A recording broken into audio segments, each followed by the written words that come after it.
This 9-year-old boy named Hogarth Hughes makes friends with an innocent alien giant robot that came from outer space in 1957 Rockwell, Maine. From the black void of outer space, a massive metal robot crash lands on Earth, sent by a distant civilization unknown to humankind. Meanwhile, Hogarth was just an ordinary boy who lives with his mother, Annie, who works as a waitress at a local diner. The next night, Hogarth is watching a late-night movie on TV as his mother is working late at the cafe. The TV suddenly has no picture, and Hogarth climbs to the roof to find the antenna cut off and a trail going into the forest. Hogarth investigates a trail of destruction in the forest and finds the object, a 50-foot-tall alien robot.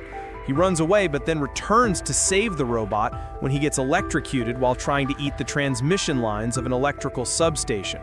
Hogarth turns the substation power off to stop the robot from being electrocuted. The next day, Hogarth returns to the forest and befriends the giant, finding him docile and curious. He starts teaching the robot how to speak, identifying things like rocks and trees.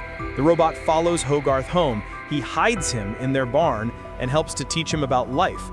He is able to teach the robot how to speak English through his comic books.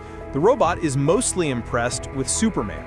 Meanwhile, U.S. government agent Kent Mansley is investigating the destroyed power station and discovers evidence of the robot and decides to continue his inquiries in nearby Rockwell. Finding a BB gun Hogarth left near the substation, Mansley takes up a room for rent at Hogarth's home and trails the boy to learn more. He is paranoid about an alien invasion and alerts the U.S. Army to the possible presence of the robot. Worried that they will be discovered, Hogarth evades Mansley and takes the robot to beatnik artist Dean McCopin. Hogarth enjoys his time with the giant, but is compelled to explain the concept of death to the giant after he witnesses hunters killing a deer. Hogarth is detained and interrogated by Mansley when he discovers evidence of the giant after finding a photo of him next to Hogarth and summons a U.S. Army contingent led by General Shannon Rogard to the scrapyard to prove the giant's existence.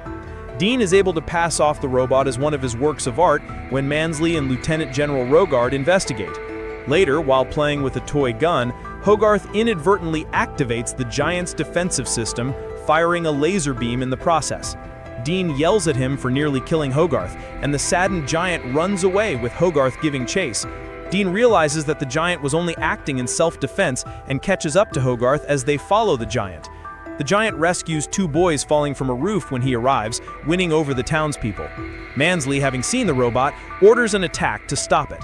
Hogarth and the robot attempt to flee, but Hogarth is knocked unconscious.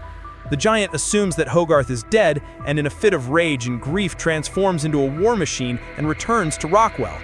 The robot attacks the army